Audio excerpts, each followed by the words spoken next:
बिस्मिल्लाहिर्रहमानिर्रहीम। बबलू वॉइस के मुअज़्ज़ज़ सामीन ग्राम, आपको बबलू वॉइस की तरफ से मोहब्बत भरा अस्सलाम वालेकुम। बबलू वॉइस चैनल आपके लिए लेकर आता है डेली हंसी और कैकों से भरपूर किस्से कहानियाँ। आज का किस्सा शुरू करते हैं, लेकिन उससे पहले मुअज़्ज़ज़ सामीन ग्राम से गुजारिश है कि हमारे चैनल को सब्सक्राइब करके साथ मौजूद घंटी के बटन को लाजमी दबाएं। इस तरह हमारी न्यू वीडियो की अपडेट आपको मिलती रहेगी। कल रात एक हसीना ने फ्रेंड रिक्वेस्ट एक्सेप्ट की। अभी मजा आएगा ना भिड़ो। मैंने हमेशा की तरह एक सेकंड में उसके इनबॉक्स में छलांग लगा दी। जवाब में, साहिब आपका क्या हाल है, उसने पूछा।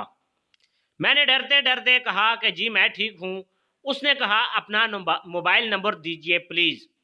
अचानक यूं लगा जमीन की गर्दश थम गई है, फिजा में वायलेंट बजने लगे हैं।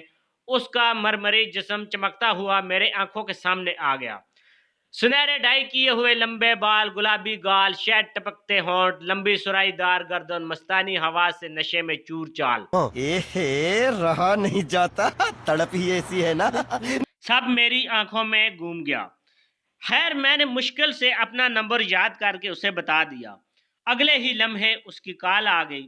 घंटियों की आवाज, टन टन। मेरे सीने में तो सांस ही अटक गई। मुश्किल से हलक से हेलो निकला। हेलो, आप इस वक्त कहाँ हैं? मुझे आपसे मिलना है और एक गिफ्ट देना है। वैसे तो मैं गुल खान होटल पर दूध पत्ती पी रहा था, मगर मैंने कहा जी मैं मैकडॉनल्ड में हूँ। उसने कहा प्लीज वहीं रुकिए, मैं उधर ही आ रही हूँ। या अल्लाह, वो 15 मिनट क्या क़यामत थे।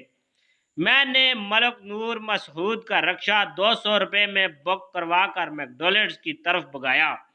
खैर, उससे पहले पहुंचने में कामयाब हो गया। और फिर वो आई, लंबी काले शीशों वाली कार, खूबसूरत लिबास, हरनी की तरह मटकती हुई वो मेरी टेबल पर आई।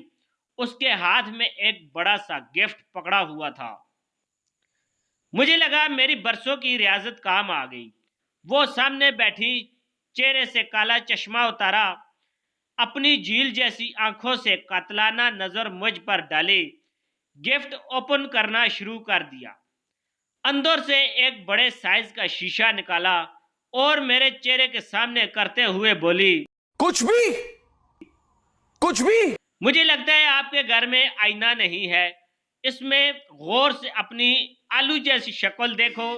क्या तुम्हें लगता है कि कोई लड़की तरस खा कर भी तुमसे बात कर सकती है? 1000 बार तुम्हें ब्लॉक कर चुकी हूँ, फिर नई आईडी बनाकर फ्रेंड रिक्वेस्ट भेज देते हो। शर्म करो और कहीं दूर जाकर मरो।